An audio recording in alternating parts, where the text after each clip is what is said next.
It was late October when my friend Jake and I decided to take a weekend trip to upstate New York. We'd been cooped up in the city for too long, and the idea of renting an Airbnb in the middle of the woods sounded like the perfect escape.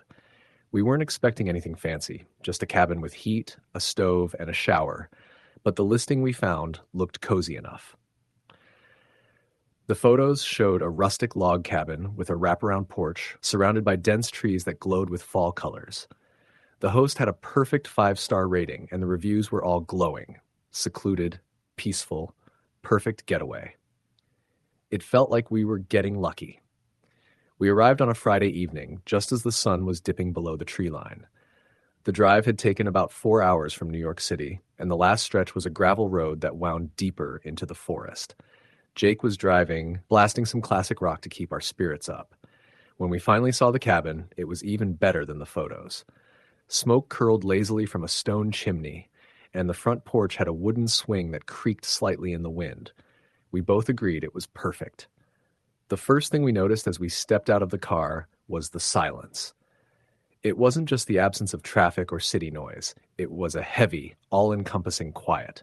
No birds, no rustling leaves, nothing. Just the kind of quiet that makes your ears ring after a while. We shrugged it off, attributing it to the time of day, and started unloading our bags. The cabin itself was warm and inviting. The main room had a stone fireplace, a small dining table, and a couch that looked like it had been there forever. There were 2 bedrooms, one on each side of the cabin, and a tiny bathroom with a clawfoot tub. The host, a woman named Linda, had left a binder on the coffee table with instructions, emergency numbers, and a friendly note welcoming us. She mentioned in the note that the cabin didn't have a strong cell signal, which she claimed was part of the charm, and warned us about a raccoon problem. "Keep your food sealed," she wrote. "They're persistent little thieves." We unpacked quickly, then decided to take a short walk around the property before dark. The forest was beautiful, filled with the smell of wet leaves and moss, but it was off.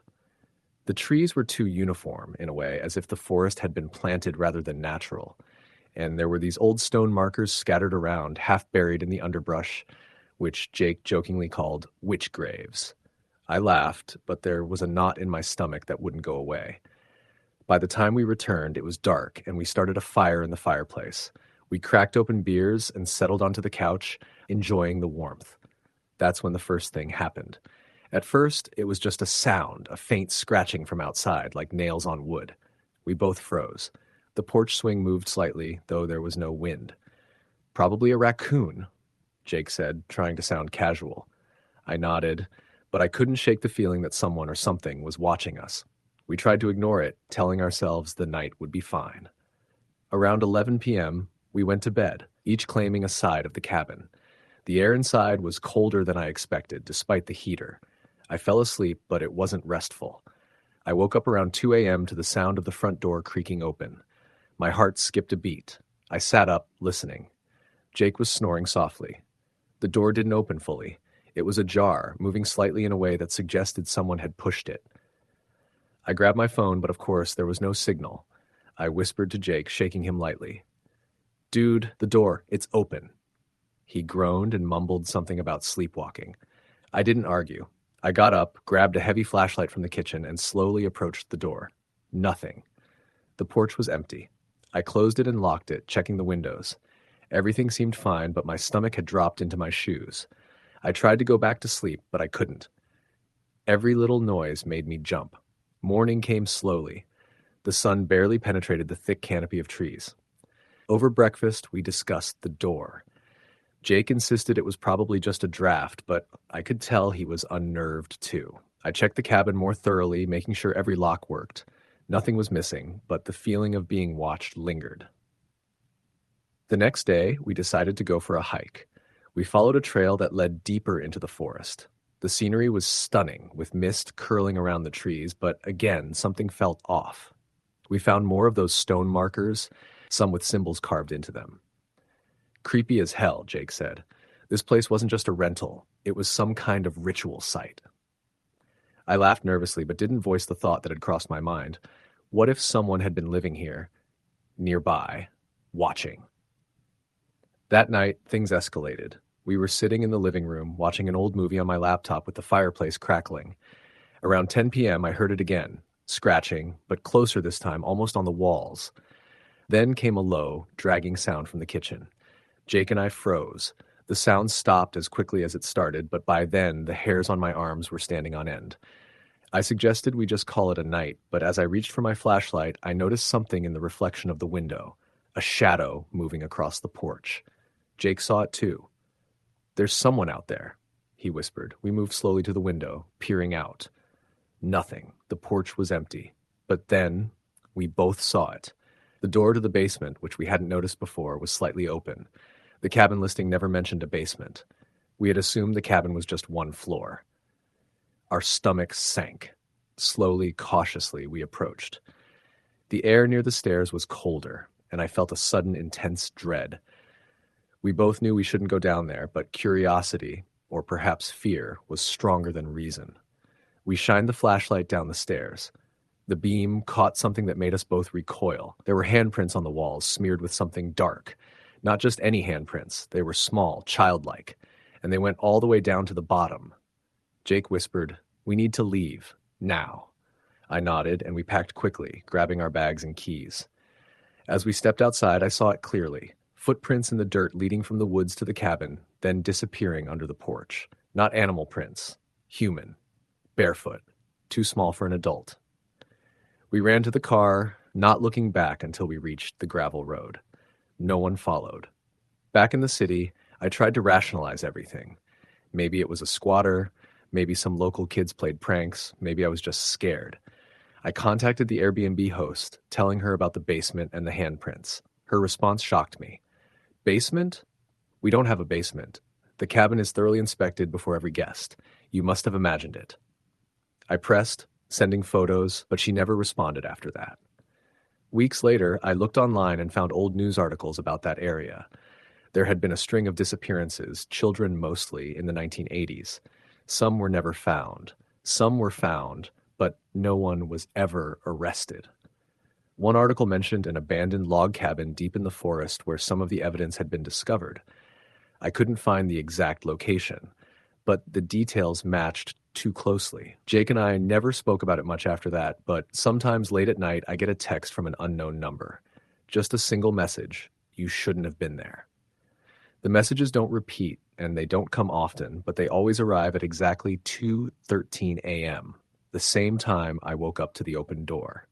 I've changed my phone number, moved apartments, but the messages keep finding me. I've tried rational explanations. Maybe it's a prank, maybe a stalker, maybe an automated spam thing, but something deep down tells me it's not. And I know we weren't imagining the basement. We both saw it. We both saw the handprints. We both saw the small footprints leading from the forest. And the worst part? Even now, I can feel it sometimes, like eyes on the back of my neck, reminding me that some places are not meant to be found, and some Airbnb listings are not just rentals, they're warnings. I still get nervous when I think about it, especially when I drive through rural areas or past dense woods. I tell myself it's paranoia. I tell myself I'm overreacting. But the memory of those handprints smeared in something dark and cold is something I will carry with me forever. And sometimes, late at night, I imagine that the cabin is still there, waiting for the next guests, the next curious visitors who think a secluded cabin is a peaceful getaway. Because for whoever or whatever was living there, it never left. And it was always watching. I've since stopped using Airbnb. I stay in hotels now where there's staff and cameras and other people around. But even then, I double check doors and windows. I never go into basements and I never wander into the woods. I know it sounds paranoid. I know it sounds like a story someone would tell to scare friends around a fire. But I lived it. I experienced it. And sometimes I wake up at 2:13 a.m., my phone lighting up with a new message from an unknown number. And I remember. I remember the quiet, the cabin, the basement, and the tiny footprints leading from the woods. And I realize that some horrors are real. Some Airbnb horror stories are not made up. They're waiting for you when you think you're safe. Story the end. It started with an impulse. My friend Emily and I had just finished finals for the semester, and we both needed to escape the city for a weekend. We wanted something remote, peaceful, the kind of place where no one could find us. That's how we stumbled upon the Airbnb listing in northern Michigan, a lakeside cabin advertised as secluded and serene. It looked perfect online. A small, modern cabin, glass windows overlooking a dark, still lake, and a note from the host that it had all the comforts of home. The host, a man named Richard, had a perfect rating. He wrote detailed instructions for checking in and out, gave us his cell number, and reassured us that the cabin was fully private. The photos showed a cabin tucked among pines, a dock reaching out over the water, and a cozy interior with a fireplace. The price was reasonable, and it felt like a steal for a long weekend. We drove the 6 hours from Chicago, music blaring and snacks in the car. The GPS led us down winding country roads that eventually turned into narrow gravel paths. As we got closer, the trees thickened, blocking out the late afternoon sun. When the cabin finally came into view, it looked even better than the photos. Smoke rose from the stone chimney, and the lake reflected the sky like a black mirror. The first thing we noticed when we stepped out of the car was the silence. Not peaceful, not relaxing, the kind of silence that makes you hyper-aware of every little sound you make. The cabin was beautiful, but it sat alone, surrounded by hundreds of acres of woods with no other houses in sight. We shrugged it off and brought in our bags. Inside, the cabin smelled faintly of wood and pine cleaner. Everything was clean and arranged neatly. Richard had left a welcome note, some snacks, and instructions for the fireplace. The cabin had 2 bedrooms and a loft with extra bedding. Emily and I picked rooms and unpacked. The first night was uneventful. We had dinner, watched a movie on the laptop, and fell asleep with the fire crackling. Around 2 a.m., I woke to the sound of footsteps, heavy, deliberate, coming from the front door. My heart raced. Emily was asleep, and I didn't want to wake her. I froze, listening. The steps stopped for a moment, then started again, pacing back and forth on the porch. I whispered her name, but she didn't wake. Slowly, I got out of bed and crept to the window. The porch was empty. I checked the doors. They were locked. I went back to bed, convincing myself it was probably a raccoon or some wildlife. Morning came slowly. The trees blocked most of the sunlight, and the air was cold and damp. We decided to go for a walk to shake off the tension.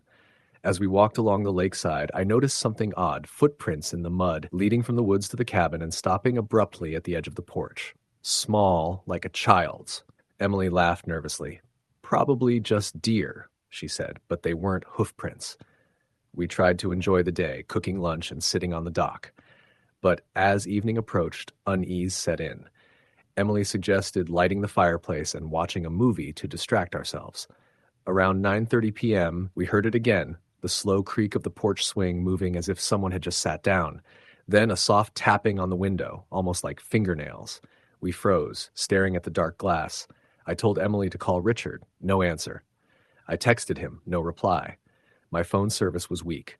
Then the tapping became scratching, light but persistent, moving from window to window. I wanted to run, but Emily refused to leave. We barricaded ourselves in the bedroom, listening. The sounds stopped after what felt like an eternity. Sleep was impossible. Every creak of the cabin, every rustle of wind against the trees made us jump. Around 3 a.m., Emily whispered, "Did you hear that?" I nodded, wide-eyed. From somewhere deep in the cabin, the sound of a door opening slowly, then shutting. We both sat up in bed, holding our breath. By morning, neither of us slept. I went to check the cabin and found footprints leading to the woods behind the cabin. They were small and the tracks repeated as if someone had walked back and forth, circling the cabin multiple times. We packed immediately. On the way out, our car struggled to start, sputtering as if the engine didn't want to cooperate. The woods felt oppressive, like something was watching us. Halfway down the gravel road, a figure appeared between the trees. A man, tall, thin, wearing dark clothing. He didn't move, just stood there, looking at us. Emily screamed, and I floored the gas pedal. When we looked back, he was gone. Back in town, we called the sheriff. He said there had been reports of trespassers in the area, strange lights and cabins broken into. They promised to investigate. When we tried to reach Richard again, his phone went straight to voicemail. The listing disappeared from Airbnb within a week. Richard's profile was gone. It was as if the cabin never existed. Weeks later, we received an envelope with no return address. Inside was a Polaroid of the cabin at night. In the picture, a figure stood in the window of our bedroom, watching. Emily and I never stayed in an Airbnb again. I still wake up sometimes hearing footsteps outside my window, and I wonder if that figure ever left the woods behind that cabin.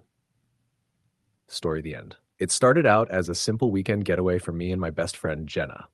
We were both burned out from work, me from long hours at a tech startup in San Francisco, and Jenna from teaching at a local middle school. When we found this Airbnb tucked away in the Northern California woods, it seemed perfect. It was a rustic cabin, supposedly renovated but still retaining a cabin in the woods charm. The listing boasted a fireplace, a hot tub, and complete privacy. The photos made it look cozy, like something out of a Pinterest board for forest retreats. We booked it for 2 nights, thinking it would be a quiet escape from the city. The drive up was picturesque, with winding roads flanked by towering redwoods. We were laughing and singing along to music, excited for the weekend. When we finally turned onto the gravel driveway of the Airbnb, the cabin seemed even more isolated than we expected. There were no neighbors in sight, and the surrounding forest looked dense and impenetrable. That isolation at first felt like a relief. We were both craving privacy, but it would soon become a source of anxiety. The cabin itself was larger than the photos suggested. It had a living area with large windows overlooking the woods, a small but functional kitchen, and 2 bedrooms. The decor was rustic, with lots of wood paneling and exposed beams. There was a strange smell when we walked in, a mixture of damp wood and something faintly metallic. I made a mental note of it but shrugged it off, thinking it was just the cabin settling in the forest. We spent the first evening unpacking, cooking dinner, and lounging by the fireplace. Everything seemed normal. We joked about how we had the entire forest to ourselves. Later that night, as we sat in the living room sipping wine, I noticed something odd outside the window. There was a figure standing near the tree line, just barely visible in the moonlight. I froze, trying to convince myself it was a tree stump or a shadow. I pointed it out to Jenna, but she laughed it off, saying it was probably just an animal. We continued our evening, though I couldn't shake the uneasy feeling. That first night, sleep was restless. Every time I closed my eyes, I thought I heard soft footsteps outside the cabin, like someone pacing near the windows. Jenna, meanwhile, seemed to sleep soundly, though she admitted later she also felt uneasy. In the morning, we tried to dismiss it, attributing the sounds to the creaking of the cabin and the wildlife outside. The second day started normally. We went for a hike nearby and enjoyed the crisp forest air. When we returned, we noticed something strange. The front door was slightly ajar. Not wide open, just enough that we could see a sliver of light from the living room. I was certain I had locked it when we left, and Jenna agreed. We checked the cabin thoroughly. Nothing seemed disturbed, no belongings moved, but the door had definitely been opened from the outside. We laughed nervously, telling ourselves it must have been the wind, though the feeling of unease settled heavier in my chest. That evening, we decided to use the hot tub, hoping a warm soak would help us relax. As we sank into the water, I noticed footprints in the mud near the cabin, fresh footprints leading up from the forest and stopping right at the edge of the deck. We hadn't seen anyone, and no cars were nearby. The footprints didn't match our shoes, and the dirt was soft, indicating they were recent. I snapped a picture with my phone, my hands trembling slightly. Jenna, usually level-headed, looked pale. We decided it was time to call the host. The host, a woman named Margaret, answered after a few rings. She was pleasant, but evasive. When I explained about the footprints and the door being ajar, she chuckled softly and said the cabin was in a remote area and that sometimes curious people wander by, but they never come in. I pressed her, asking if anyone had access to the property or if there were neighbors, but she kept repeating that we were safe and that nothing unusual had ever happened. Still, her tone didn't reassure me. It almost felt like she was hiding something. That night, we were both jumpy. I stayed awake longer than Jenna, scanning the living room and the windows. Around 2 a.m., I heard a sound that made my blood run cold. A slow, deliberate tapping on one of the large glass windows in the living room. I froze, barely breathing, and nudged Jenna awake. She whispered, "It's probably a branch," but when we looked outside, nothing moved. The forest was silent except for the occasional rustling of leaves. The tapping continued intermittently, soft and rhythmic, like someone lightly drumming their fingers against the glass. We didn't sleep much after that. The next morning, we debated leaving immediately, but the road back to the highway was several hours away, and we didn't want to drive in the dark. We decided to investigate.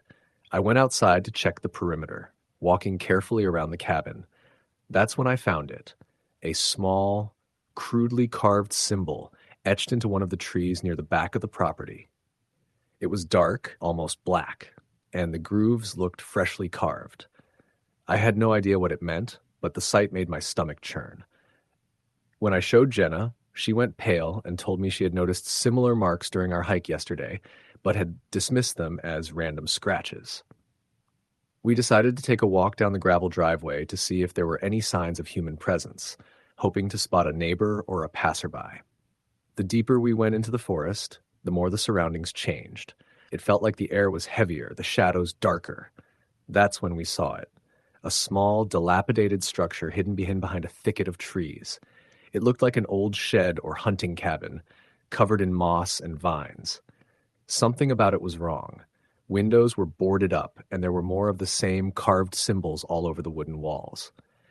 We didn't approach, but snapped a few photos and started walking back to the cabin. By the time we returned, the sense of dread had intensified.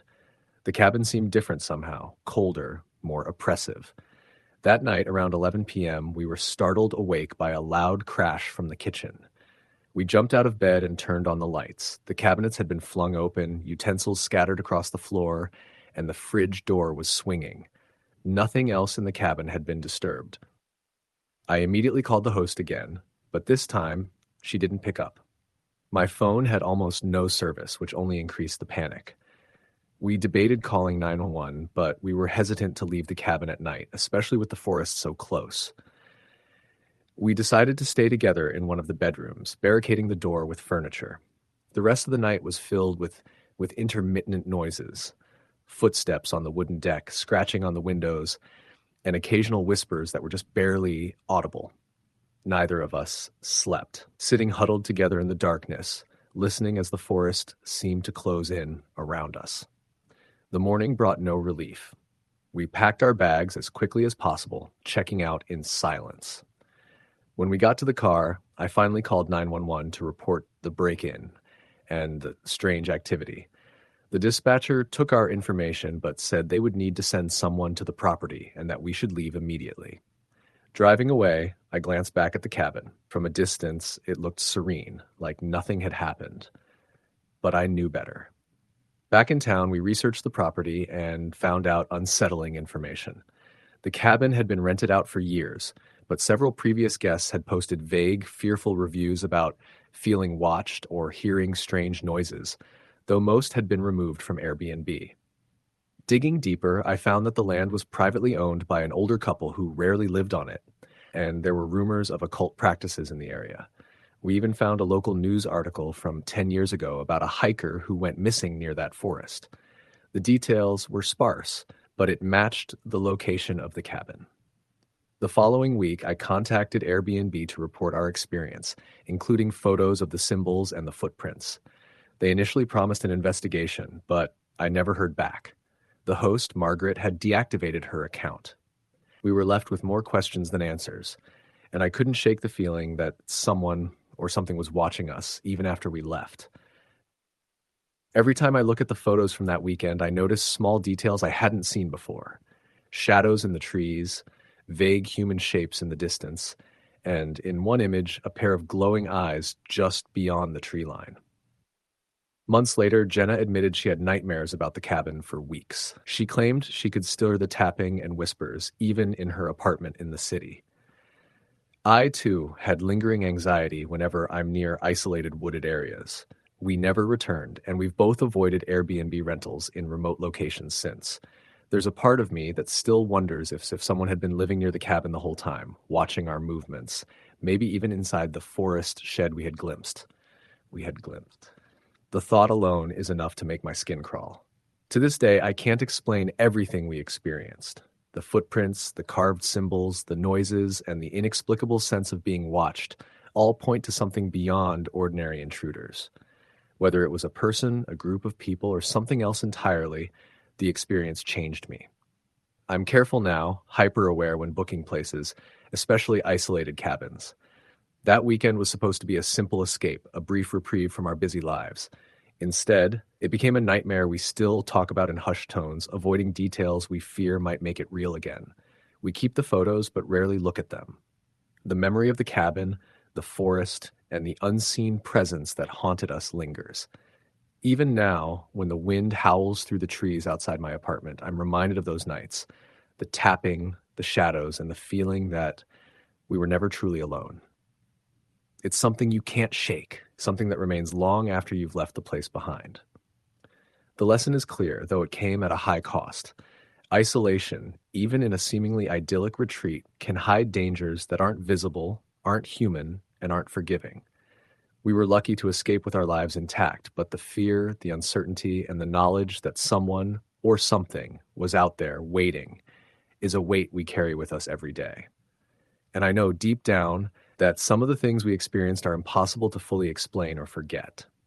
Story the end. It was early October when I booked that Airbnb in Northern California. I was traveling alone for work, a short-term contract that required me to be in a small town about 2 hours north of San Francisco. The company I was consulting for didn't cover hotels, so I went with something cheaper but still decently rated. The listing was for a private guest suite attached to a family home on the edge of a quiet suburban neighborhood. The photos showed a cozy room with white walls, a queen bed, a small kitchenette, and a back door that opened into a yard full of oak trees. The host's name was Evelyn, and she had a profile picture of a middle-aged woman with glasses, smiling next to a golden retriever. Her messages were friendly, almost too friendly, but that didn't bother me at first. She confirmed my booking quickly and sent me detailed check-in instructions. Everything seemed fine. I'd stayed in dozens of Airbnbs before and never had an issue. I arrived on a Thursday afternoon. The sun was just starting to dip behind the hills, painting everything gold. The house was at the end of a quiet cul-de-sac, surrounded by trees. It looked like every other suburban home. 2 stories, light gray siding, a neat little porch with a swing. The only odd thing was that none of the neighboring houses had lights on. The entire street felt strangely empty, like everyone had gone on vacation at once. I parked in the gravel driveway as instructed. There was no sign of anyone outside. The front door was locked, but the message said my entrance was around the side through a wooden gate that led to the backyard. The air was cool and still, and I could hear leaves crunching under my shoes as I followed the path. The gate creaked loudly when I pushed it open. On the other side, I found the small guest suite, an attached section of the house with its own entrance. The door had a keypad. I entered the code Evelyn had sent me, 1978, and heard the beep of the lock releasing. The lights were already on inside. It was exactly as the pictures showed, simple but cozy.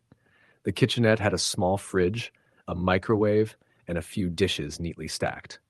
The bed was made tightly with white linens. The air smelled faintly of lavender, like air freshener.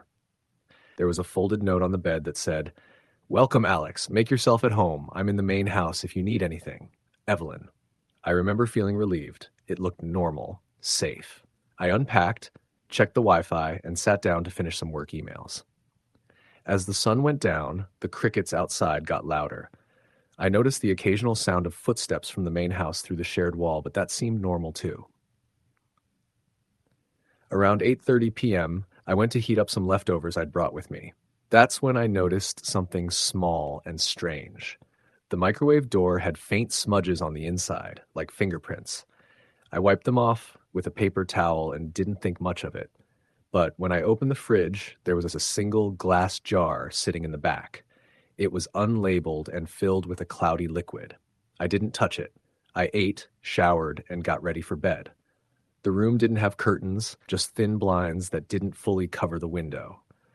When I turned off the light, I could see the faint shape of the yard outside under the moonlight. At one point, I thought I saw movement, like a shadow crossing quickly past, but it was probably just the wind shifting the branches. I slept lightly that first night. Around 2 a.m., a sound woke me up. It was faint but distinct, a soft clicking noise, like someone pressing buttons on the keypad outside. I froze, listening. The sound repeated beep, beep, beep, then silence. I sat up in bed, heart pounding. After maybe 30 seconds, there was a quiet knock. 3 short taps. I didn't move. My phone was charging beside the bed, so I grabbed it and checked the time. 2:16 a.m. Another knock came, this one softer, slower. Then a woman's voice, muffled through the door. Alex, are you awake? It was Evelyn. I didn't answer right away. Something about her tone felt off, too calm, too casual for the middle of the night. I cleared my throat and said, "Yeah, everything okay?" There was a pause. "Just checking in," she said. "Sometimes the power flickers out here. Wanted to make sure you weren't startled." I frowned. The lights were still on, my phone was charging fine, and I could hear the quiet hum of the mini fridge. "Power seems fine," I said. She waited a beat. "All right then, sleep well." Her footsteps faded, slow and deliberate. I didn't sleep much after that. In the morning, I peeked outside before heading out. The gate was open again, even though I remembered latching it the night before. I also noticed that the keypad on my door had faint smudge marks, like someone had tried entering the code. I told myself Evelyn had probably checked it to make sure it was locked. I drove to work, spent most of the day on site, and didn't get back until after sunset. When I pulled into the driveway, the main house looked dark again. I assumed Evelyn was out. The yard was silent, no lights, no movement. Inside the suite, things were mostly the same, except for one detail that made my stomach tighten. The jar in the fridge was gone. I hadn't mentioned it to anyone, and I definitely hadn't touched it. The fridge was nearly empty, so there was no way I could have missed it. I checked the trash, the counter, nothing. That night, I locked the door, double-checked the windows, and tried to shake the weird feeling. Around midnight, I heard footsteps again. This time, they were heavier, slower. They stopped right outside my door. I grabbed my phone and recorded a short clip, just 30 seconds of silence, except for the faint creak of someone shifting their weight on the porch. I didn't open the door. The next morning, I decided to message Evelyn. I kept it polite. "Hey, Evelyn, hope you're doing well. Just wanted to check if you came by the room last night. I thought I heard someone outside." She replied 5 minutes later. "No, wasn't me. Probably the raccoons. They can sound like people sometimes. Don't worry, the area is very safe." The smiley face bothered me for some reason. That day, I told one of my coworkers about the weird nights. He laughed it off, said maybe Evelyn was just a lonely host trying to make conversation. I tried to believe that. But that night, things escalated. I went to bed around 11. The crickets were so loud it almost drowned out my thoughts. I was drifting in and out of sleep when I heard it again, the keypad beeping. This time faster, more urgent. Beep, beep, beep, beep, beep. Then a sharp sound, the click of the lock disengaging. The door opened. My heart leapt into my throat. I stayed completely still, pretending to be asleep, eyes barely open. I saw the faint outline of a figure step inside. A woman. She stood there, silent, breathing quietly. She didn't turn on the light. She just stood near the foot of the bed. I could see the pale glint of her glasses catching the faint moonlight. She was watching me. After maybe a full minute, she whispered, "Alex?" My mouth went dry. I forced my voice to sound sleepy. "Evelyn? What's going on?" She froze. Then she smiled, at least I think she did, and said, "Oh, I thought you were gone for the weekend. Sorry, I must have mixed up my bookings." She backed out quickly, mumbling something about being so embarrassed. She closed the door, and I heard the keypad beep again. I didn't sleep at all after that. The next morning, I packed my bag. I didn't even shower. I messaged Evelyn, saying there'd been a misunderstanding and I'd be checking out early. She responded instantly, "So sorry for the confusion. Please leave the key inside and have a safe trip." I was halfway through loading my stuff into my car when I realized I'd never been given a key. The door had a keypad only. That small detail nagged at me all day.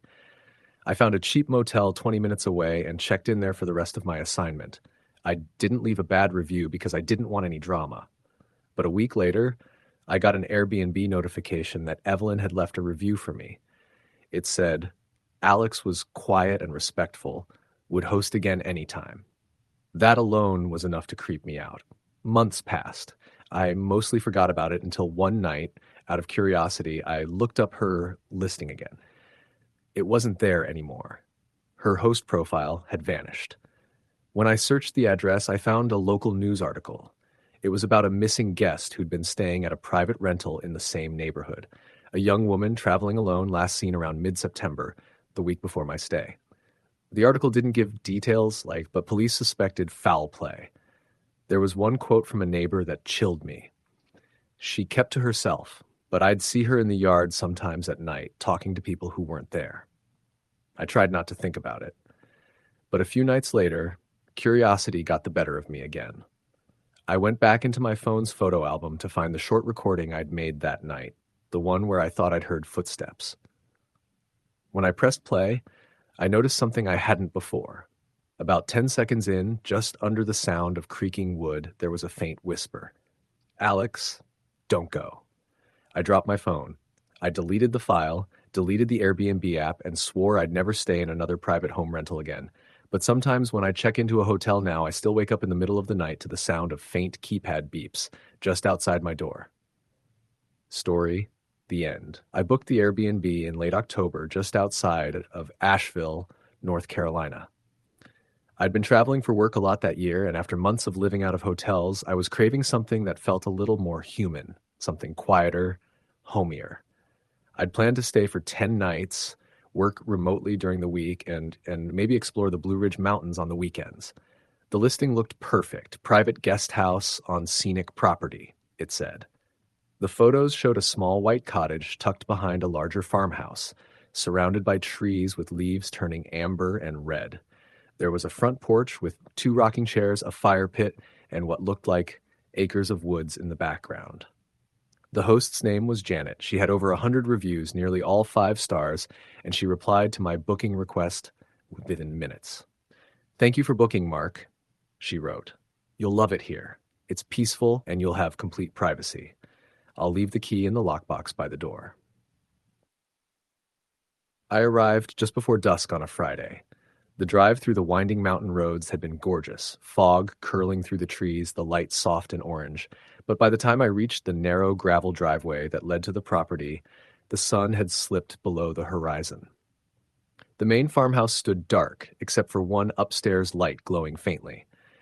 The guest house was off to the side, small and square, with a wraparound porch and that same pair of rocking chairs from the photos. I parked, grabbed my bags, and found the lockbox where Janet said it would be. Inside was a single brass key with a tag labeled "Guest." When I opened the door, a wave of warmth and wood smoke hit me. Someone must have lit the fireplace earlier. It smelled freshly burned. The interior was rustic but cozy.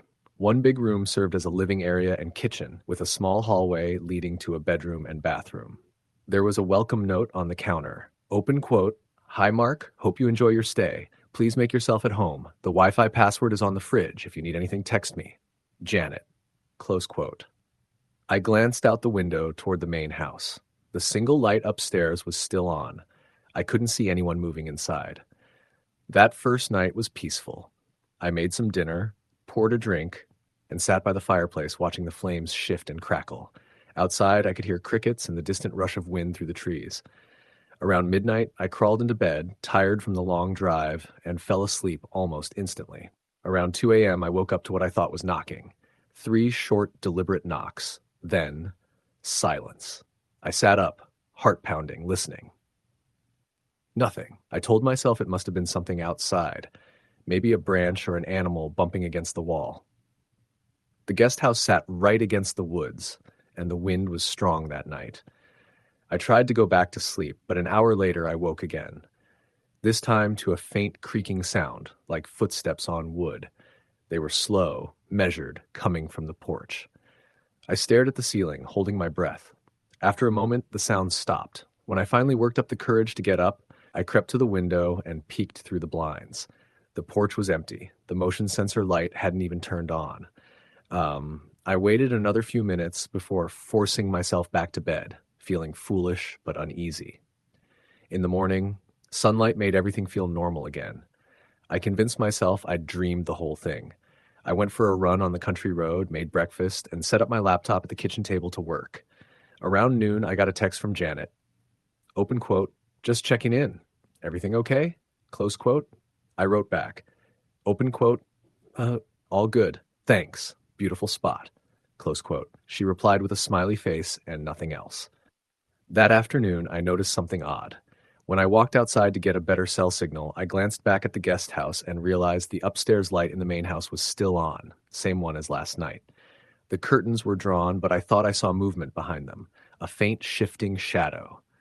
When I mentioned it to Janet later over text, she said, "Oh, that's just my storage room. No one lives up there. I keep that light on because the wiring's weird. It trips the breaker if I turn it off." That seemed strange, but I didn't think much of it. That night, I built a small fire outside. The woods were dark and quiet, and the air smelled like pine and smoke. Around 9 p.m., I saw a flicker of movement near the tree line. A figure, maybe, just out of the light. I squinted, thinking it might be a deer. But it didn't move like one. It stood there for several seconds before melting back into the shadows. I went inside soon after that. At around 1:30 a.m., the knocking returned. This time louder. 3 knocks, then another 3. I froze. It was definitely the front door. I turned on the bedside lamp, the light weak and yellow. The room felt suddenly smaller. After a few moments, I forced myself to stand. My hands were shaking. When I reached the door, I hesitated, listening. Whoever or whatever was outside was silent now. I looked through the peephole. Darkness. I unlatched the door and cracked it open an inch. Cold air rushed in. The porch was empty. But then I noticed something on the railing, a small object resting there. I stepped closer. It was an old brass key, tarnished and heavy, attached to a worn leather tag. The tag was blank. I brought it inside and set it on the counter, heart still pounding. I didn't sleep much that night. The next morning, I texted Janet, open quote, "Hey, weird question. Did you stop by last night? I heard knocking around 1:30 and found a key on the porch." Close quote. Her reply came 20 minutes later. Open quote. "No, that wasn't me. Maybe a neighbor? There are a few properties up the road, but no one should be bothering you. Can you send a photo of the key?" Close quote. I took one and sent it. She didn't reply for almost 2 hours. When she finally did, her message was short. Open quote, "Please leave that key outside. It doesn't belong in the house." Close quote. That was it. That was it. No explanation, no apology. That night I left the key where I found it, but I couldn't shake the feeling of unease. I kept hearing subtle noises from outside, branches snapping, the crunch of gravel. I turned off the lights and sat by the window, watching. Around 10 p.m., I saw a faint light moving through the trees behind the guest house. It looked like a flashlight beam, weaving between the trunks. I texted Janet again. Open quote, "Is someone out on your property?" Close quote. No reply. The light disappeared a few minutes later, swallowed by the dark. At 3 a.m., the knocking came back, this time harder, more frantic. I didn't move. My whole body was locked with fear. Then came a sound I'll never forget, the slow creak of the porch boards as footsteps crossed them. I called out, "Who's there?" No answer. The footsteps stopped right outside the door, then silence. I didn't sleep at all that night. I sat in the armchair, gripping the poker from the fireplace until dawn. The next morning, I drove into town. My phone had full signal again, and I called Janet. She didn't answer, but I left a message explaining everything. Someone knocking, strange lights, the key. I told her I was thinking about leaving early. She texted back around noon. Open quote. "Mark, I'm sorry for the confusion. The property has some history. I don't want to alarm you, but please stay inside after dark and don't engage with anyone you see. I'll come by tomorrow to check the wiring and locks." Close quote. That was the moment I decided I was done. I wasn't waiting around another night. I packed my things, loaded the car, and went to return the house key to the lockbox. But when I stepped onto the porch, the brass key, the strange one, was back on the railing. I hadn't touched it since I left it outside the night before. I picked it up, and this time I noticed faint engraving on the edge of the tag. Main house. My stomach twisted. I drove straight down the gravel road. But as soon as I turned onto the main highway, my phone buzzed with a call from Janet. "Mark?" Her voice was sharp, almost panicked. "You left." "Yes," I said. "I'm sorry, but I didn't feel safe. Someone was coming to the house at night." There was a long pause, then she said quietly, "That's not possible." "What do you mean?" "The main house isn't occupied," she said. "It hasn't been for years. My husband and I moved away in 2018. We just managed the bookings from out of state." I gripped the wheel tighter. But the light upstairs, it's been on since I got here. I told you, she said, her voice trembling slightly. There's no power connected to that part of the house. The light fixture's been empty for years. My chest went cold. Janet, are you saying no one's there? No one should be, she whispered. Please tell me you didn't go inside. I didn't answer, because as I looked in my rearview mirror, I saw the roof line of the farmhouse through the trees, that same upstairs window visible between the branches, and someone was standing there. A silhouette in the window. Watching. I didn't stop driving until I reached Asheville. I booked a cheap hotel and didn't leave the room all night. I tried calling Janet again in the morning, but she didn't pick up. When I checked the Airbnb listing later, it was gone, deleted entirely. 2 weeks passed before I heard from her again. She emailed me directly, saying she'd refunded the full amount. Her message was brief. Open quote, "Thank you for letting me know what happened. We've had issues in the past with trespassers on the property. The key you found likely belonged to the old caretaker. He passed away several years ago. Please discard it if you still have it. I'm very sorry for your experience." Close quote. But I didn't believe her, because when I unpacked my suitcase that night, the key wasn't there. I know I put it in the front pocket of my bag before leaving, but it was gone. For a long time after, I tried to forget it. I told myself maybe it was a drifter or a local messing with me. Maybe I imagined the figure in the window. But a few months later, while scrolling through local news online, I saw a headline, "Fire destroys abandoned home near Asheville. Officials investigating possible arson." The address was the same. The article said the blaze had started overnight and that the structure was completely destroyed before firefighters arrived. No injuries reported, though one investigator was quoted as saying, "We did find a set of footprints leading from the backwoods to where the guest house used to be. They stopped about 10 feet from the porch. There was no mention of anyone arrested." A week after that, I got a small padded envelope in the mail. No return address. Inside was the brass key. Story the end. It was the summer of 2021 when I decided to take a short break from everything. The last year had been brutal, working remotely, dealing with family issues, and trying to keep my sanity during what felt like an endless stretch of bad luck. My therapist had suggested I take a weekend for myself, somewhere peaceful, somewhere quiet. I didn't want a hotel, didn't want crowds, and definitely didn't want to see anyone I knew. So I went on Airbnb, typing in "quiet getaway near the mountains," hoping for a place that felt isolated enough to clear my head but still within reach of cell service. After an hour of scrolling, I found it. The Ridgeview Cabin, a 2-bedroom wooden cabin tucked deep in the hills of western North Carolina, just outside a small town called Silva. The listing had 25 reviews, all glowing. People called it a perfect escape, cozy and private, a dream cabin with the best views. The photos showed a cabin surrounded by trees, a porch swing, a fire pit, and a view of the Blue Ridge stretching endlessly in the background. It was exactly what I wanted. The host's name was Janet. Her profile picture showed a middle-aged woman with a bright smile, the kind of face that puts you at ease. She messaged me almost immediately after I sent the booking request. "Hi, Alex. I'm so glad you found our little retreat. It's quiet, but that's what makes it special. I'll send you detailed check-in instructions the day before your stay. There's a keypad on the door, so no need to worry about keys. Let me know if you need anything." The tone felt warm and genuine, so I booked 3 nights. The drive from Charlotte took about 4.5 hours. It was early September, the kind of weather where the mornings are crisp and the afternoons are still touched by summer heat. As I got closer to Silva, the roads narrowed and the GPS started losing its signal. The directions took me onto a winding gravel road that cut through dense forest. The trees were so thick they almost blocked out the sky. I passed maybe 2 other houses along the way, both set far back from the road, each with long driveways that disappeared into the woods.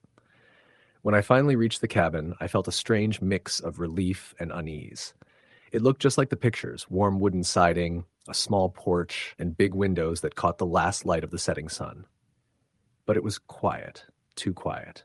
No birds, no distant hum of cars, just the faint rustling of leaves and my tires crunching gravel. I parked, grabbed my bag, and walked to the front door. There was a faint smell of pine and damp earth, and the air had that heavy stillness that always comes right before dusk. I punched in the code Janet had sent me, and the lock clicked open. Inside, the cabin was clean but old-fashioned. Wood everywhere, a small couch, a stone fireplace, and shelves filled with old books and board games. I did a quick walkthrough. 2 bedrooms, 1 bathroom, a little kitchen, and a back deck with a view of the valley. Everything looked perfect. Still, something about the place felt strange. I couldn't pinpoint what it was. Maybe the silence. Maybe how the air inside felt stale, like no one had stayed here in months. I unpacked, made some pasta, and sat outside with a beer as the sun went down. The view was stunning. The hills rolling into deep shadows, the sky fading from orange to dark blue. But as darkness settled, I started to notice something odd. There were no lights anywhere. No distant porch lamps, no headlights, nothing. Just pure blackness swallowing the landscape. It was eerie, sitting out there alone with nothing but the sound of crickets. I decided to head inside, lock the doors, and call it a night. Around 2 a.m. I woke up, not because of a sound exactly, but because I felt alert. My eyes snapped open, and I had that immediate awareness that something was off. The cabin was dark, except for the faint moonlight filtering through the curtains. I held my breath, listening. Then I heard it. Footsteps. Slow, deliberate footsteps outside on the porch. The boards creaked, one by one, like someone was trying not to make noise but couldn't avoid it. My stomach tightened. I sat up slowly, listening as the footsteps made their way across the deck. Then they stopped, right outside the front door. I froze. My phone was on the nightstand, but I didn't want to move. I stared at the door from the bedroom hallway, half expecting to see the knob turn. After a few seconds, the footsteps continued, this time moving toward the back of the cabin, where the deck wrapped around to the rear windows. I crept to the living room, heart hammering, and peeked through the curtain. Nothing. Just the dark forest and a faint outline of the deck rail. But I knew I'd heard footsteps. I wasn't imagining that. I stood there for what felt like forever, waiting. Then, the motion sensor light above the back door flicked on. There was someone out there. The light illuminated the deck for just a few seconds, but it was enough. I saw the outline of a figure standing near the railing, facing the woods.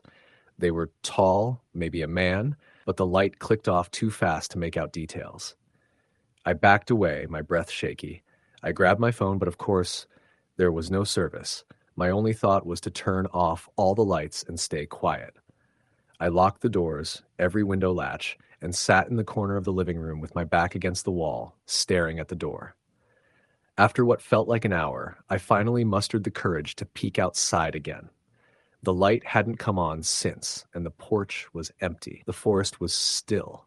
I didn't hear another sound for the rest of the night, but I barely slept. In the morning, I tried to brush it off. Maybe it was a deer or someone from one of the nearby houses who got lost. I texted Janet. Hey, just wondering, anyone supposed to be on the property last night? I thought I heard footsteps on the porch. She didn't respond right away. I packed a backpack and went for a drive into town just to get out of there. When I got service again, her reply came through. Oh my gosh, no one should be there. That's really strange. I'm so sorry that happened. Maybe a bear? They sometimes come up on the deck looking for food. Just make sure to keep doors locked at night. A bear. It didn't sound like one. Bears don't walk like people. Still, I didn't want to ruin my weekend over paranoia. I spent the afternoon exploring Silva, got lunch, walked around a few antique stores. By evening, I was feeling better. When I got back to the cabin, I made dinner and put on some music, trying to convince myself last night was a fluke. Around 10 p.m., I was reading on the couch when something outside caught my eye. A faint light, like a flashlight, moving between the trees. It wasn't close, maybe 100 feet out, but it moved slowly, stopping every few seconds. I turned off the lamp and crouched near the window. The light vanished, then reappeared farther to the right. Someone was out there. My heart started pounding again. I thought about calling the police, but with no service, I'd have to drive miles down the mountain to even reach them. I debated packing up and leaving right then, but it was pitch black outside. The thought of driving those winding roads alone in the dark was almost worse. I double-checked every lock and window again, shut all the blinds, and went to bed with the lights on. At 3:12 a.m., I woke to a sound that made my blood run cold. The back door creaked, not the porch this time, the door itself. The soft, slow squeal of hinges moving like someone testing if it would open. I bolted upright. The light in the hallway flickered once and then went out completely. I was in total darkness. I grabbed my phone, switched on the flashlight, and crept toward the living room. My heart was beating so fast I could barely breathe. When I reached the kitchen, I saw the back door, still closed, but the curtain over its small window was slightly moved, as if someone had brushed against it. I reached out, hand trembling, and pulled it back just enough to peek outside. There was a face staring back at me. It was pressed close to the glass, eyes wide and unblinking, mouth slightly open. I screamed and stumbled backward, knocking over a chair. By the time I looked again, the face was gone. I locked the door again, even though it was already locked, shoving a chair under the handle for good measure. My hands were shaking so badly, I dropped my phone twice. I spent the rest of the night in the car, parked at the edge of the driveway, engine running, headlights pointed at the cabin. When dawn came, I drove straight into town. I found a cafe with Wi-Fi and called the police. A deputy named Harper met me at the cabin an hour later. He was polite but looked skeptical as I told him everything. He checked the perimeter, found footprints in the dirt near the back deck, but said they could belong to anyone. When I showed him where I'd seen the face, he nodded and said, "Probably a local. Sometimes people wander the woods looking for scrap or old campsites." I didn't believe that for a second. Before he left, he gave me his card and told me to call if anything else happened. I packed up my stuff, planning to leave early, but I decided to take one last shower before hitting the road. That's when I noticed something I hadn't seen before. In the bathroom, behind the shower curtain, there was a small rectangular cut in the wooden wall, about the size of a light switch. It wasn't visible unless you looked closely. Curious, I pressed on it. The panel popped open. Behind it was a small camera lens, tucked into a hole in the wall. I froze. My stomach turned as I stared at it. Someone had hidden a camera, pointed directly into the shower. I backed away, bile rising in my throat. My mind raced. How long had it been there? Was it live? Recording? I left immediately, heart racing so fast I thought I might pass out. I drove until I had full signal again, then called Deputy Harper. He told me to pull over and wait for him at a nearby gas station. When he arrived, I showed him a photo of the camera I'd taken before leaving. He looked grim, said they'd investigate, and took my statement. Later that evening, I got a text from Janet, the Airbnb host. "Hi, Alex. The deputy stopped by and said you found something. I'm so sorry about all this. I assure you, no one has access to that cabin except me and my husband. The place is safe." But it wasn't. A few days later, the police contacted me again. They'd found more hidden cameras, one in the living room vent, one behind a picture frame facing the bed, and another under the porch railing. Each had a tiny memory card. They also discovered a crawl space under the cabin accessible from outside, with a makeshift bed, water bottles, and food wrappers. Someone had been living there. The kicker? Janet's husband, the one she mentioned, had been missing for over a year. According to the police report, he'd had a breakdown after losing his job and disappeared into the mountains. They believed he'd been secretly living under the cabin for months, maybe longer. The Airbnb listing was taken down immediately. Janet stopped replying to messages. I never got my refund. Even now, years later, I still can't sleep in complete silence. Every time I hear a creak or the sound of footsteps outside, I'm back in that cabin, standing in the dark, looking into those wide, unblinking eyes through the glass. Story the end. It started as one of those impulsive, last-minute trips you plan when you're trying to outrun stress. I had just gone through a messy breakup, and the walls of my apartment in Chicago were beginning to feel like they were closing in on me. I needed to breathe, to be somewhere quiet where no one knew my name, where I could think clearly. That's how I found the Airbnb in Wisconsin, a small rustic cabin on the edge of a lake, surrounded by pine trees and advertised as the perfect getaway for solitude seekers.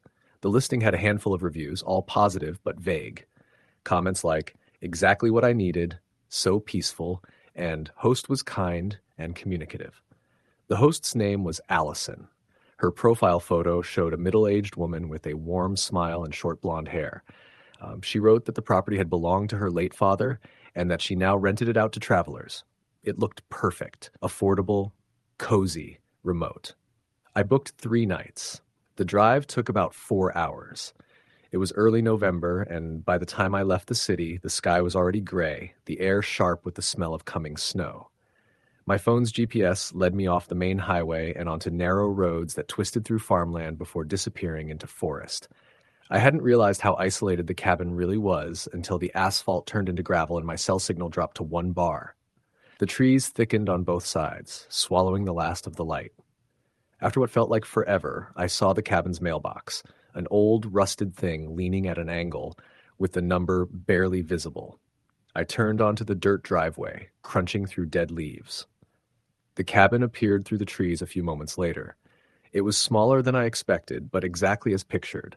Wooden siding, a screened porch, smoke rising from a chimney. A single light glowed in one of the windows. Allison had left detailed instructions in the Airbnb app about how to get in. There was a keypad lock and a small storage box on the porch containing a spare key, just in case. She also mentioned she wouldn't be on site, but that her caretaker, a man named Ben, lived nearby if I needed anything. When I stepped out of the car, the first thing that hit me was the quiet. It wasn't peaceful. It was absolute. No crickets, no rustling wind, no birds. The lake behind the cabin stretched out dark and still, reflecting the last trace of daylight. I felt something tighten in my chest, a flicker of unease, but I brushed it off as city nerves.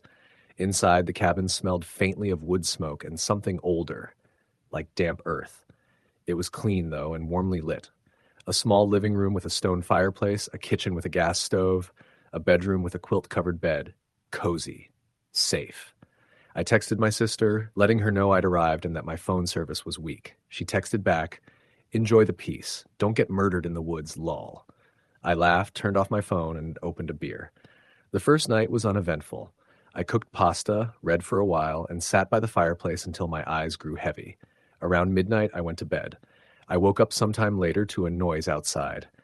Something soft but distinct. Footsteps. Slow ones. At first, I told myself it was an animal, maybe a deer. But the steps were too deliberate, too heavy. They moved across the porch, boards creaking under weight, then stopped. My heart was pounding.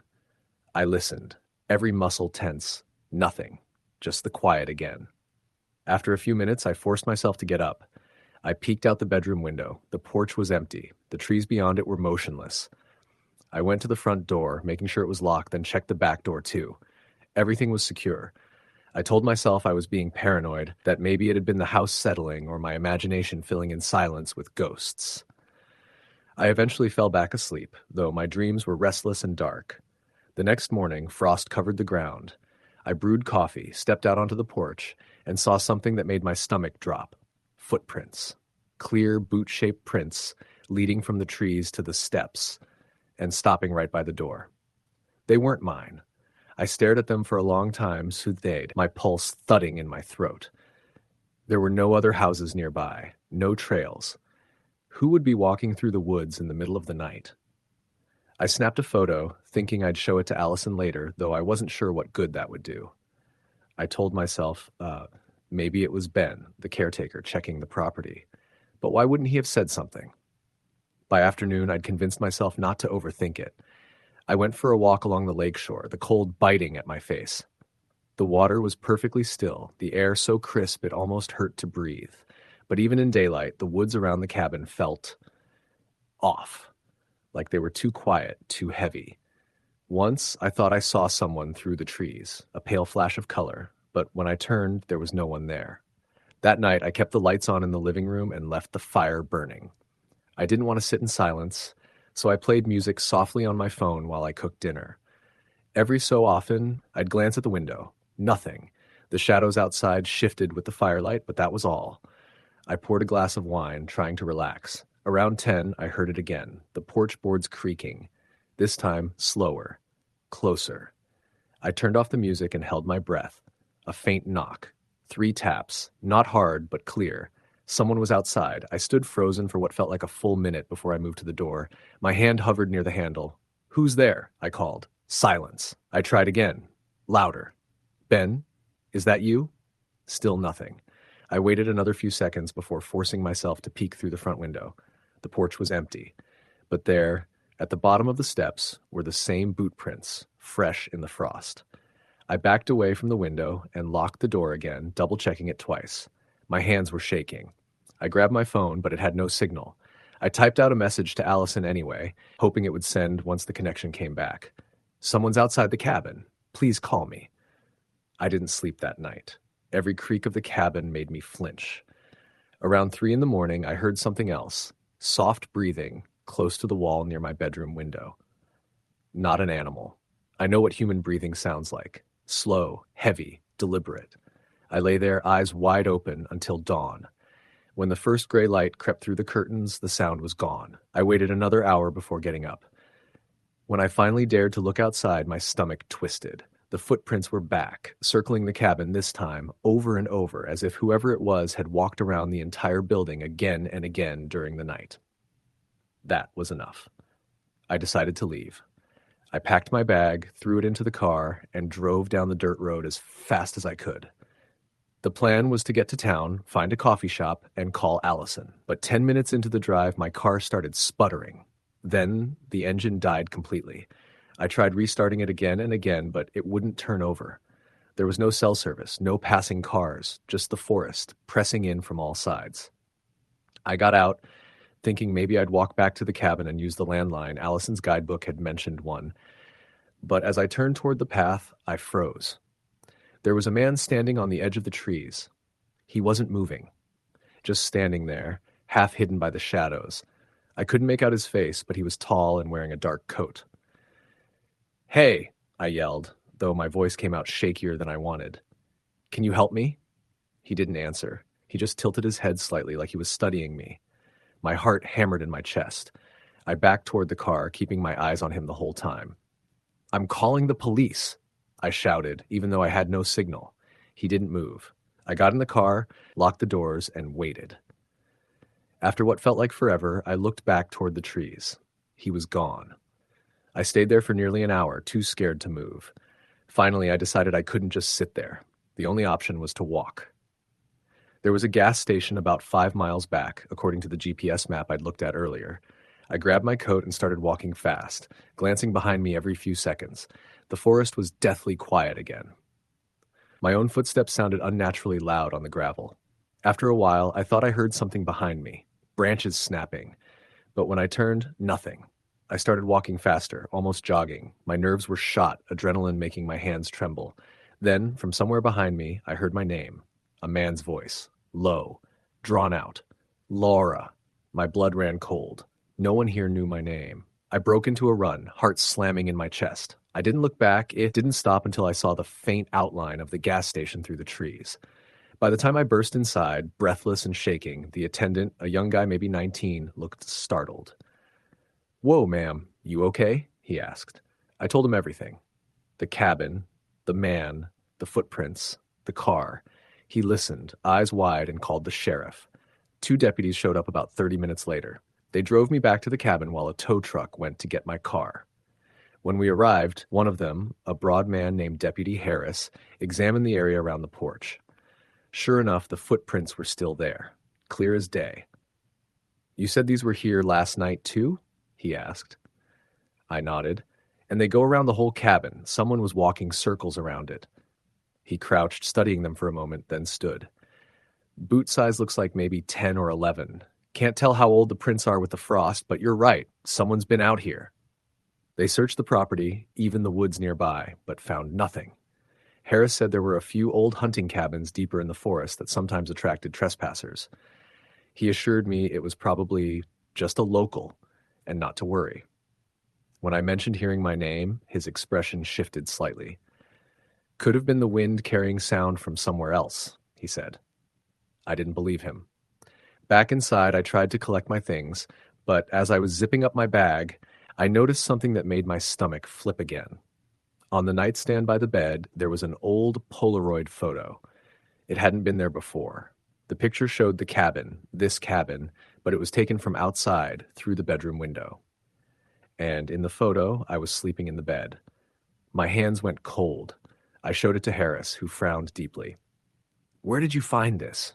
It was just sitting there, I said. He looked at his partner. They exchanged a glance I couldn't read. All right, he said finally. Let's get you somewhere safe for the night. They took me to a small motel in town. I barely slept, jumping at every sound. The next morning, Harris called to say they'd gone back to the cabin and found something else. A small pile of Polaroids buried under the porch. All of them of past guests, taken through windows or doors. I asked if they knew who had done it. He said they were investigating but didn't have much to go on. The caretaker, Ben, hadn't been seen in weeks, and Allison, the host, had stopped answering calls. I left town that day, driving straight home, looking over my shoulder the entire way. A week later, I logged into Airbnb to report everything, but when I searched for the listing, it was gone. Not just unavailable, completely erased. The host profile, too. It was like it had never existed. I contacted Airbnb's customer service. They said they couldn't find any record of a property matching that description or of a host named Allison renting in that area. My booking receipt still showed on my account, but the property link was dead. That was almost a year ago. Sometimes when I try to fall asleep, I think about that Polaroid, about how it felt to realize someone had been inside while I slept. I still don't know who the man in the woods was or how he knew my name. A few months after the trip, I got an envelope in the mail with no return address. Inside was a single photo, another Polaroid. It was of my apartment building in Chicago, taken from across the street. Story, the end. It was supposed to be a simple weekend getaway for me and my girlfriend, Claire. We had been dating for about a year, and our jobs in the city made weekends feel like precious little islands of freedom. We decided to look for something off the beaten path, somewhere quiet where we could escape the constant buzz of traffic and fluorescent lights. That's how we stumbled across a listing on Airbnb for a rustic cabin in upstate New York, not far from the Catskills. The photos were beautiful. A wooden exterior, large windows overlooking a dense forest, a stone fireplace, and a hot tub tucked into the back deck. It seemed perfect. The host, a man named Tom, was communicative and friendly, giving us detailed directions and instructions for check-in. He mentioned he lived a few miles away and would be available if we needed anything. After paying, we exchanged messages about expected arrival times, and everything seemed normal. We drove out Friday afternoon. As we left the city behind, the landscape gradually changed. The skyscrapers and busy streets gave way to winding roads, thick forests, and isolated homes. The GPS took us down a narrow, twisting road that seemed barely wide enough for one car. After what felt like an hour of driving through the trees, we finally reached the cabin. It was even more beautiful in person than in the photos. The surrounding forest was dense, casting long shadows as the sun began to set. Birds chirped in the distance, and the air smelled of pine and damp earth. The cabin itself was cozy but modern, with a warm glow from inside that made it seem inviting. We unloaded the car and stepped inside. The interior smelled faintly of wood polish and something else we couldn't place. Everything looked immaculate, almost too perfect, like the host had just finished setting it up for us. The living area had a huge stone fireplace with a stack of firewood nearby, and the kitchen was stocked with basic utensils and appliances. We dropped our bags, poured ourselves some wine, and settled in, happy to be away from the city. That night, as we sat in the living room with the fire crackling, we heard something odd. A soft shuffling sound outside, like someone walking on the gravel path that led to the cabin. I assumed it was a deer or some other animal, but Claire looked uneasy. Maybe we should lock the doors? She suggested. I laughed, brushing it off, but we did double-check. All doors were secure. We went to bed around 11 p.m. The cabin had no streetlights nearby, and the darkness outside was complete. As I drifted off, I thought I heard the soft scrape of shoes on gravel again, this time closer. I nudged Claire, whispering that I thought someone was outside. She tightened her arms around me, but neither of us got up to check. We tried to convince ourselves it was nothing. Around 2 a.m., I woke to a strange noise. It was faint but distinct, a tapping like fingernails on the glass of the front window. My heart raced. I shook Claire awake, and she froze, her eyes wide. I heard that too, she whispered. We stayed still, listening. The tapping continued, slow and deliberate, and then stopped. I wanted to rationalize it, maybe a branch scraping against the window. But then we heard a muffled voice outside, barely audible, a low, murmuring sound, as if someone was calling our names. My blood ran cold. I checked my phone. No signal. Claire tried the Wi-Fi. Dead. The cabin was completely isolated. I grabbed a flashlight and quietly tiptoed to the door. The deck was empty. Nothing. I shone the beam into the trees, scanning for movement, but all I saw was darkness and the faint outline of the forest. I told Claire it was probably just some kid messing around or maybe a neighbor who got lost, but the voice we heard didn't sound like either. It was calm, deliberate, almost knowing. We stayed awake the rest of the night, sitting in the living room with the fire going. Every now and then we would hear the soft crunch of gravel, the subtle murmur of a voice, or the faintest sound of someone moving just beyond the edge of the trees. Morning finally came, and with it, the sun gave us a sense of security. We called Tom, the host, to mention the noises. He sounded concerned but insisted the area was usually quiet and that it could have been wildlife. He suggested it might have been raccoons or deer. We wanted to believe him, but something about the way he spoke made me uneasy, like he was hiding something. That day, we tried to enjoy ourselves, taking a short hike nearby, but even in daylight, the forest felt oppressive. Every time we stopped to rest, it was as if the trees themselves were watching us. By the time we returned to the cabin, both of us were tense, eager to leave. We tried to relax in the hot tub, but every rustle in the bushes made us jump. Night 2 was worse. The tapping on the windows returned, louder this time, and now there were scratches along the wooden siding of the cabin. The murmur of voices grew clearer, though we still couldn't make out words. I wanted to call the police, but there was no cell service. The forest swallowed every sound, leaving only an eerie silence punctuated by these disturbances. We huddled in the bedroom, locking every door and window. I told Claire to try to sleep while I kept watch. Around midnight, the murmuring started again, but this time it seemed inside the cabin. At first, I thought I was imagining it. Then we both heard it. A low, raspy breathing from the hallway outside our bedroom. I grabbed a baseball bat from the corner, something we had jokingly brought along for security, and slowly opened the door. The hallway was empty. The living room, kitchen, everything looked normal, but the air felt heavier, almost suffocating. Claire was shaking beside me, whispering that she didn't want to stay. We stayed up all night, jumping at every noise. By morning, exhaustion had taken over. We agreed to leave immediately, packing our things in silence. But when we opened the door, the gravel path outside was covered in footprints, bare footprints, not shoes, leading from the tree line to the cabin and circling around it. I couldn't explain it. We hadn't seen anyone, and the prints were too small to be deer or any local wildlife. We drove off without looking back. For days, we tried to rationalize it. Maybe a prank, maybe hallucinations from exhaustion. But then, a week later, I received a message from Tom through Airbnb. "Hope you enjoyed your stay," it read. "Sorry about the raccoons. They can be pesky this time of year." I froze. My girlfriend and I stared at each other, realizing something horrifying. The message was sent from the same phone number we had called him on, the same number that belonged to a man who lived miles away. The calm, joking tone of the message didn't match the terror we had experienced. I tried to contact Airbnb, reporting the incident and requesting information about previous guests. Turns out the cabin had been listed under several names over the years, each with vague references and claims of perfectly peaceful getaways. A few reviews mentioned noises or strange experiences, but were quickly removed or buried among positive ones. I couldn't shake the feeling that the host or someone had been watching us the entire time. Weeks later, Claire and I were reviewing our photos from the trip. In one image taken from the deck, I noticed a figure in the trees, barely visible, a man, standing perfectly still, looking directly at the camera. We hadn't seen him while we were there. We never stayed at an Airbnb again, at least not in a remote area. The sense of being watched, of someone or something, knowing we were there, lingered long after we left. Every time I close my eyes, I can hear the tapping, the rustling, and that soft, raspy breathing, and I wonder if we really got away, or if the cabin will always have a way of finding its next guests. Story the end. I booked the Airbnb in upstate New York because I needed a break from the city. Work had been brutal, and my apartment in Manhattan felt like a cage.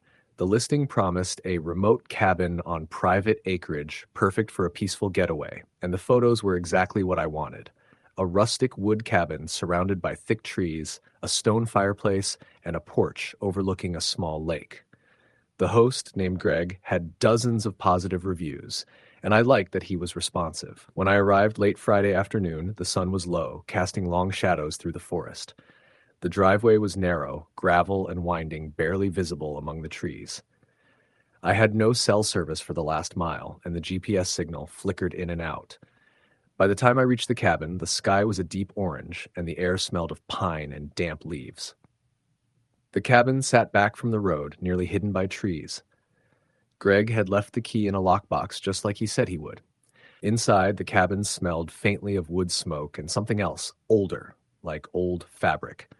I put my bags down and explored the small interior.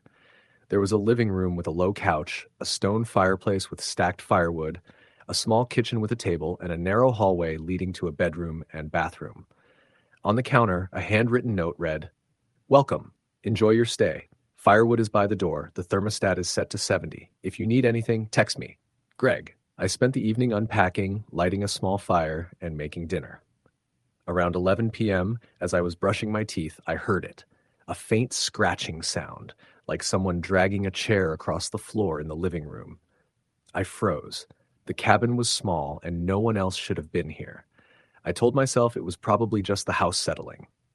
By 2 a.m., I woke to what sounded like soft footsteps in the hallway outside the bedroom. They stopped when I opened my eyes, and I lay in bed, heart racing, listening. After several minutes of silence, I fell back asleep. The next morning, I tried to shake off the unease. I went for a walk around the property, which was beautiful in the morning light. There was a small dock at the lake, a shed near the tree line, and the cabin itself looked more charming than intimidating. I even sent Greg a quick text, letting him know I had arrived safely. He replied almost instantly, "Great! Let me know if you need anything. Enjoy the peace and quiet." That afternoon, I was working on my laptop when I noticed movement through the living room window. A shadowy figure passed behind the couch. My stomach dropped. I ran to the window, but the porch was empty. Maybe my mind was playing tricks. I tried to focus on work, but the feeling of being watched lingered. That night, I made a fire in the fireplace and tried to relax. Around midnight, I heard knocking on the front door, 3 deliberate knocks. My pulse quickened. I checked through the peephole. Nothing. I opened the door cautiously. The porch was empty. A gust of cold wind hit me, and I noticed something. A small brass key on the railing. It was old, heavy, and had a leather tag with nothing written on it. I brought it inside and placed it on the counter, my hands shaking. Around 3 a.m., I woke again. The faint sound of humming filled the cabin. It was slow, almost childlike, coming from the living room. I stayed in bed, frozen, and listened.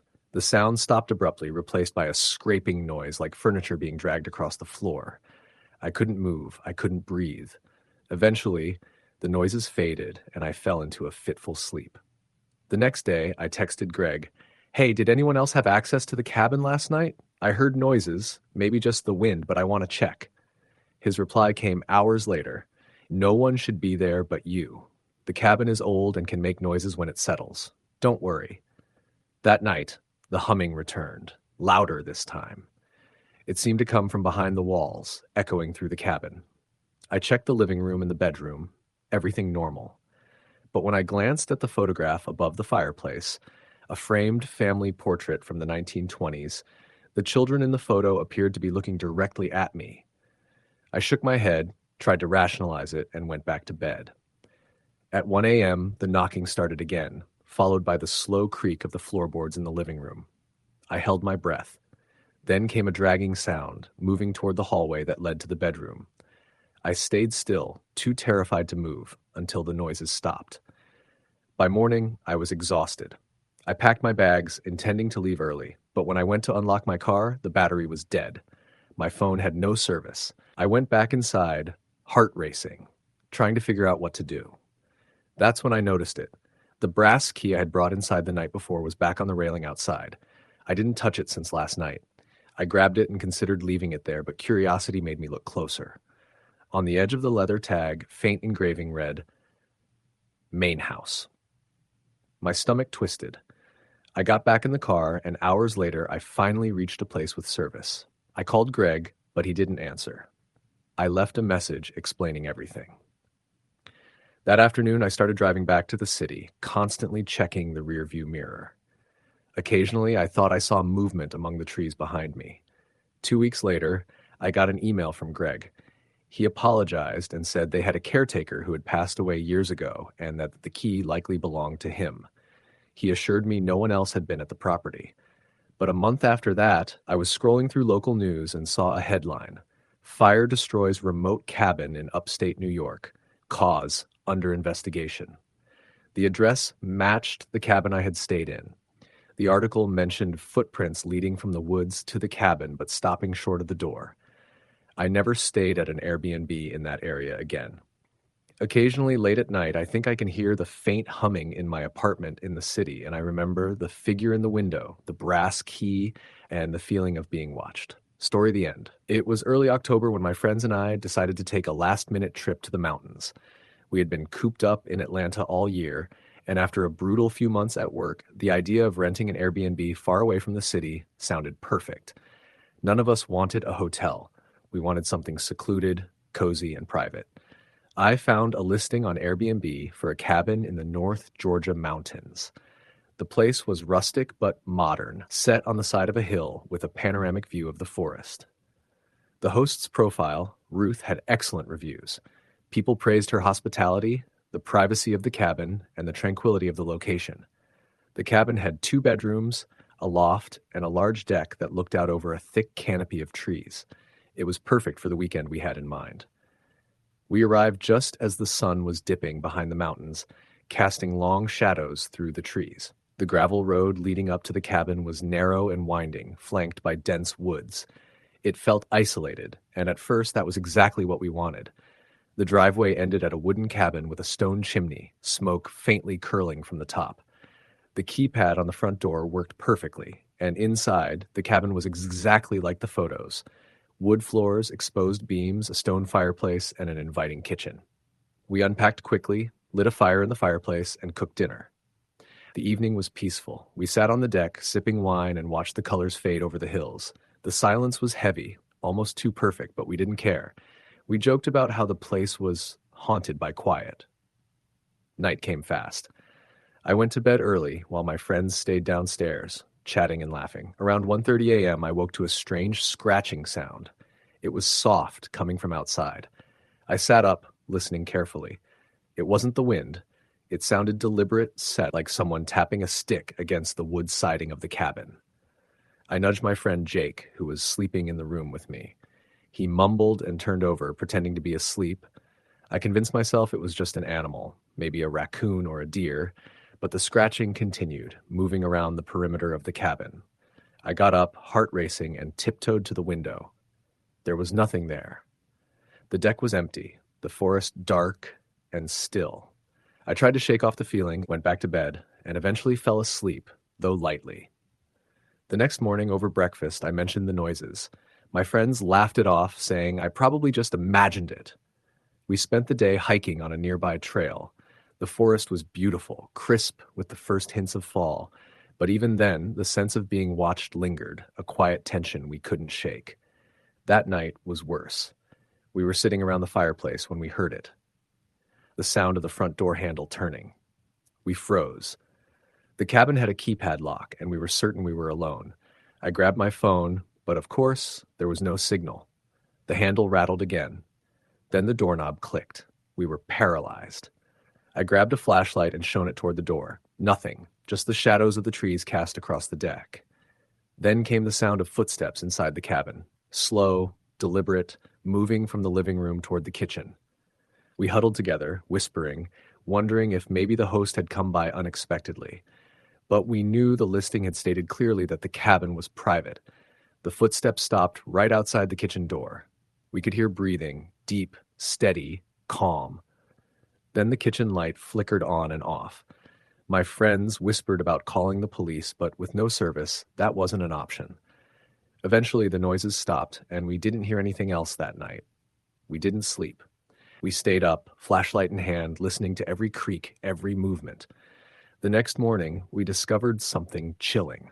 On the porch, faint footprints led from the edge of the woods up to the cabin steps. They weren't animal prints, human, barefoot, and they stopped abruptly near the railing. I tried calling the host once we were back in a place with service.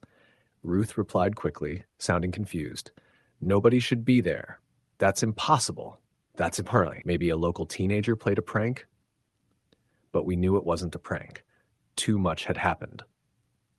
Later that day, as we packed to leave, we found something else. One of the bedroom drawers had been slightly opened, even though we had locked it. Inside, we found a small camera hidden behind some towels angled toward the bed. We didn't wait. We drove straight to the nearest police station, reporting everything. The police took our statement and said they would investigate, but they didn't seem too hopeful about finding the person responsible. Weeks later, we learned from a local news article that the cabin had a history.